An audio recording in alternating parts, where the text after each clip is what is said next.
Check Podcasts.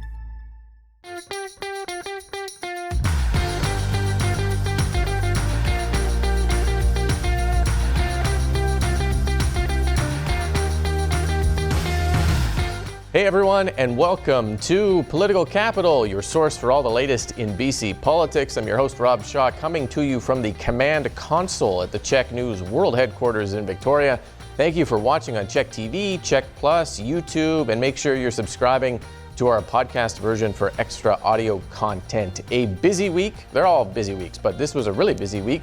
The legislature returning, a throne speech, maybe a healthcare funding deal with Ottawa, and a retirement announcement from former Premier John Horgan. To break it all down, let us bring in the pod squad. Allie Blades is a campaign strategist at MASH Strategy, most recently worked as the Deputy BC Director of the Pierre Poilievre Federal Leadership Campaign here in BC. Hello, Allie.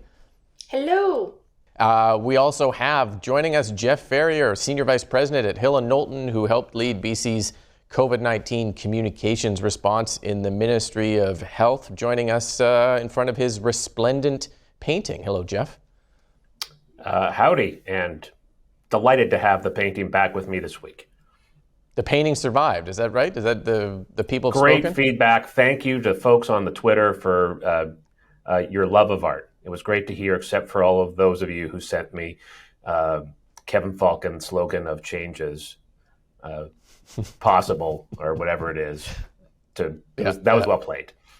Yeah. Believe is better, or whatever it is. I don't know what it is either. Yeah. But okay, the painting survives. And then joining us this week, special guest Kareem Allam, a partner at Fairview Strategy, who up until earlier this week served as Chief of Staff to Vancouver Mayor Ken Sim, ran the successful ABC Ken Sim campaign, was also the campaign manager for Kevin Falcon in the last leadership campaign. Thanks for being here, Kareem. Thanks for having me on, Rob. Really looking forward to today's discussion. You know, you've got like the hottest win streak going in politics right now. If there was a championship belt for campaign manager, you'd be holding it. It'd be behind you. Yeah, the win streak is definitely on the heels of a long losing streak. So I've been on both sides of these streaks, but it's really been a testament to the support and the teams that I've had around me that I'll attribute this success to for sure. Yeah, well, enjoy it. Politics is one of those weird things where you're the champion until something goes wrong, and then and vice versa. But anyways, thank you for being here on the show this week. We are going to jump in to our first topic. The legislature returned this week. On the first day of every legislative session, you get the throne speeches, typically a chance for the premier to set out their agenda for the coming year. David Eby's first throne speech since becoming premier last November, a chance to see maybe a longer vision for him outside of this 100-day action plan we keep talking about that he's been unveiling at the speed of light. Long speech, 26 pages, 5,000 words. I'm not totally sure if we learned anything. Kareem, we're going to start with you. What did you make of the throne speech? Did you come away with any thoughts on it, or how did you kind of view it? Yeah, I think the throne speeches in recent years, whether they were BC Liberal or NDP throne speeches, have typically been snoozers, and this throne speech definitely was that. But I'll caveat it with this: Premier Eby was premier designate for quite a number of weeks before he was sworn in as premier, and in that time where he was premier designate, he was quite vocal about what his priorities are. So that by the time he got to the throne speech, there really wasn't anything new for him to say because he'd already said it. He'd already said it before. I feel that if the question is, do British Columbians have a good understanding of what this premier's priorities are? I think the answer is yes. He's been quite vocal on housing affordability as one of his top priorities.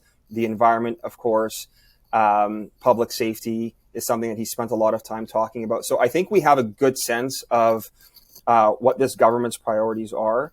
But that's not because of the throne speech, but that's because of the time he spent in advance of him being sworn in talking about his priorities. So then just to follow up with you, Kareem, did he even, he has to do a throne speech, but he didn't need to do one, I guess, building off that argument that people already know what he's doing. That's right. I think he reinforced some of the things that he'd already articulated in terms of his vision for public safety, the mental health priorities, which the leader of the opposition, Kevin Falcon, has also been quite vocal about quite recently.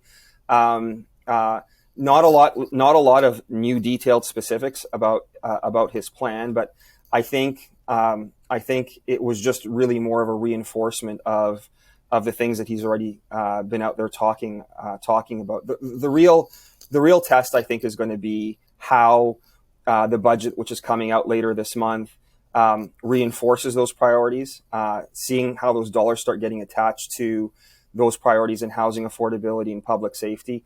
That's where I think we're going to see the real plan. So I think we need to be, stay tuned. Yeah. Jeff, the most common criticism is throne speeches are vague. I heard that criticism about this one too, mainly because people like myself were saying it. But what did you think about that vagueness? Diamonds are forever and throne speeches are always vague. Kareem is absolutely right. The real throne speech was David Eby's 100 Days of Action speech. This was largely a repetition of that in a fancier spot with dignitaries present and sandwiches in the foyer. If there's one thing that I learned from this throne speech that's different from that initial speech, it was the Premier making clear his intent on what he's going to do with the budget surplus and the unspent contingencies and forecast allowances in the budget. And I think you called it, what did you call it, Rob? Spend a something? What was it? Spendapalooza. Spendapalooza. I'm sure that the communications folks in government will try and come up with something that just rolls off the tongue, like invest in people palooza. But I mean, that's what we're gonna. That's the one key takeaway from that throne speech, is that there's going to be, on February 28th, when the budget comes down, a large investment in the priorities that the Premier has identified. And we saw that on Friday, as an example, when the Premier went to Surrey and announced $1 billion to all local governments in a lump sum for each local government to invest in local priorities as they see fit. So that's the thin edge of the wedge, and there'll be more to come on as Kareem identified public safety, healthcare, climate, and other priorities. Yeah. Allie, what did you think? So last week we made our assumptions as to what the throne speech would include and what the theme would be, and I think we assumed correctly that it was focused on people. What I've learned from this, though, is that it wasn't all British Columbians, though. Throne speeches tend to be somewhat political, and in this one we have seen a very politically aligned to areas in which the NDP are very strong. What we didn't see, though, as Kareem and Jeff talk about the priorities for the Premier, are areas in which he's not very comfortable with, and those are natural resources. Not once did he mention LNG. This at a time where Cedar LNG is still waiting for an answer. And then there was a very weak statement on forestry at a time where hundreds of families are tuning in to hear how this throne speech is for them. This throne speech was not for them, not one bit. Yeah, well, this government doesn't, I've argued before, it doesn't place a big priority on that particular area, it doesn't seem. It's an urban government. But you're right, there was an absence of that in the speech.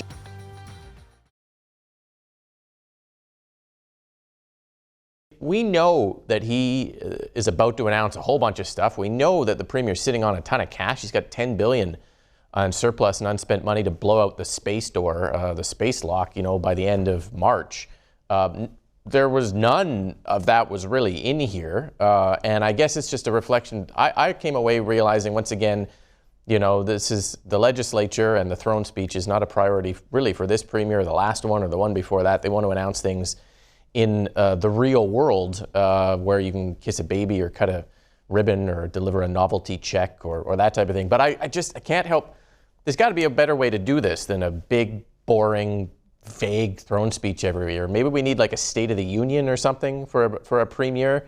You can do like a speech, and Kareem, there's the State of the City address that the mayor did. Maybe the Premier should have one of those, and then the throne speech is just like the dry, here's what bills were coming in with the session. I don't know. That seems to be a good municipal way to do it in Vancouver, isn't it? Yeah, the State of the City address in Vancouver has been going on for quite some time, and it's it's a good tool in terms of articulating what the government's priorities are going to be over the coming year. We see State of the City addresses in Surrey as well, and they're well marked on the calendars. There really isn't a lot of forums in municipal politics to articulate that vision, but also, outside of the city of Vancouver, municipalities don't really typically get that media coverage that you get in Victoria. I don't think that it's warranted to criticize this government for not communicating what its priorities are. I think Allie raises some good points about some obvious big things in the last 40, 60, 100 days have been omitted from the premier's messaging. But there are lots of tools at the premier's tool chest to communicate their priorities. And again, I come back to that question: is there anyone here in this province? Is there anyone in the press gallery that doesn't know what David Eby's priorities are? And the answer is, I think everyone knows what they are. And even Kevin Falcon's picked up on that. Kevin's not going out there and attacking the NDP for being rudderless or without priorities. He's attacking them on their ability to deliver on these things.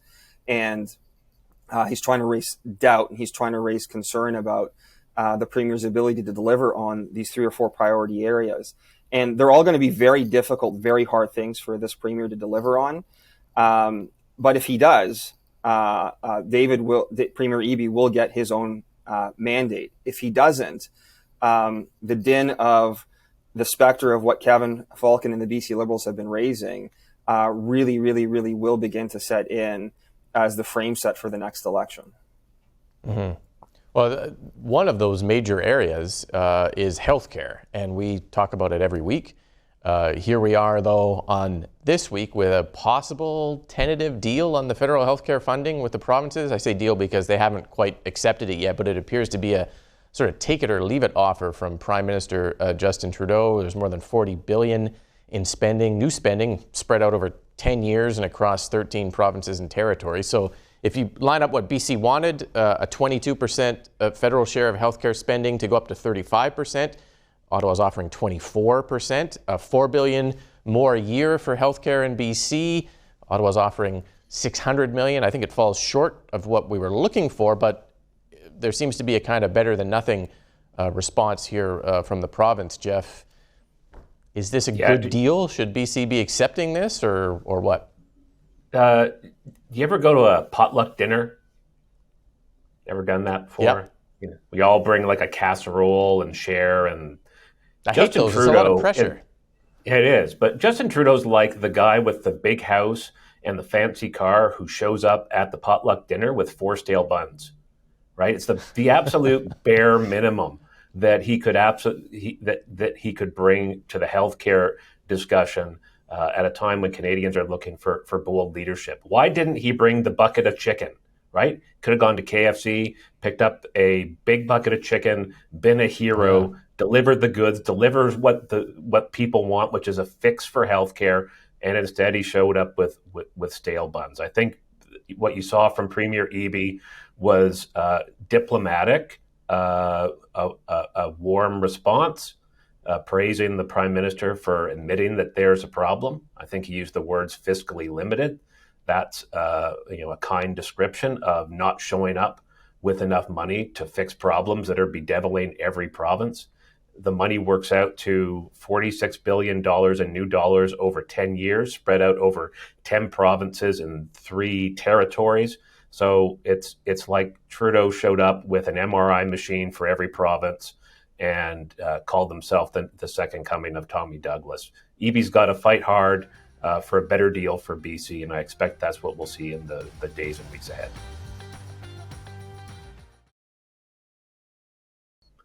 Allie, it was just such this is not a prime minister who particularly cares about fiscal responsibility. His budgets have shown that. Why didn't he just come here with the money to fix what is clearly the top priority on the minds of voters? Why push the provinces around on a hard line for a year, make them agree up front to transparency rules as if they were going to misspend the money, leak out how incredible this offer is before the Premier see it, and then deliver, I think, as Jeff put it, 4 stale buns, a nothing burger if you will. I don't understand why a prime minister would do that. I think what we're seeing here is actually a very strategic political play on something that should not be politicized. We've talked about these issues before. There are just some issues that should never be politicized, and the prime minister right now is playing with fire. I am convinced that this man is holding on to that money so he can be the savior, not the premiers. So there's a reserve of money or holding on to it, and they've politically spinned it in a way that we're trying to make sure that we're investing in preemptive healthcare issues rather than toning down the flames that are happening in each province. But we've gone into debt before. Why isn't this one of the issues that we're going to invest in? And so one, it could be lack of trust in the premiers to do the job. And then the other is that he's going to have to go into another election and he wants that money to make sure that he comes out the savior. One of the issues, though, if I may go into on our premier, is that, sure, it was a nothing burger, but we're seeing other premiers stand up against the prime minister. And rather, we saw Dix come out and say, well, oh, tough. Well, where this is the moment where the premier could show some leadership in being the face of this and standing up to the prime minister, but we're not really seeing that either. So it's just a bunch of politics and no one's winning. Kareem, what do you think the premier should do here? You know, some ways it's always good politics to fight Ottawa. You can create a villain, provincially and go. But is that how you think he should respond, or what should he do to get a better deal here? I wouldn't respond by, and this is more my personal style, my personal approach. My approach would not be to go try to bash Ottawa over the head and pick a fight with them. There are a broad range of priorities where a good relationship with the federal government can really make progress on a range of issues for British Columbians. We do need to see a dramatic ramp up in commitment from Ottawa in terms of making progress on the downtown east side. So there's a range of issues like that preserving that relationship is going to be critical. But for me, having spent a good chunk of my career in healthcare, you've got to deal with the elephant in the room. You can throw more money at this problem, but fundamentally, more money isn't going to necessarily resolve the healthcare challenges we're seeing right across the country. We need a fundamental rethink and rework of our healthcare system. We need to start pushing more services out of the acute sector of the acute care part of our healthcare system and push more services into community. There are a lot of innovative things that are happening in the United Kingdom and other European countries that are helping drive costs out of the system. And I think there's an opportunity there for the federal government to maybe come up with some new money to help provinces reinvent their healthcare systems and make them more efficient. But certainly, if there was any criticism towards the government, is there were two missed opportunities in my mind in this discussion with the premiers. One is to come up with that block of funding to help provinces wrestle with the administrative burden of managing the healthcare system. But the second part too was to try to maybe help refocus part of the discussion around mental health.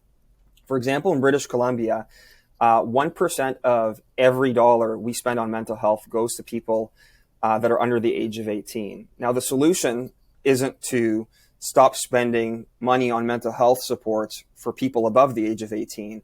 The opportunity is to get more money directed for mental health services for people under the age of 18. So there's an opportunity there for the feds to also step in and maybe take on a chunk of the problem and try to reframe the discussion around, okay, well, here's how we can help now in our limited fiscal capacity. And I refer to the limited fiscal capacity because very quickly after the deal was offered, Pierre Poilievre came out and said that he would honor it.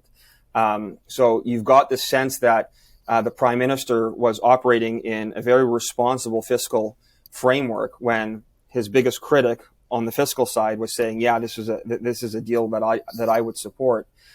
So there was a missed opportunity in reframing the discussion around the reimagining of the healthcare system and also addressing some of the obvious gaps that we've got Canada-wide on mental health supports.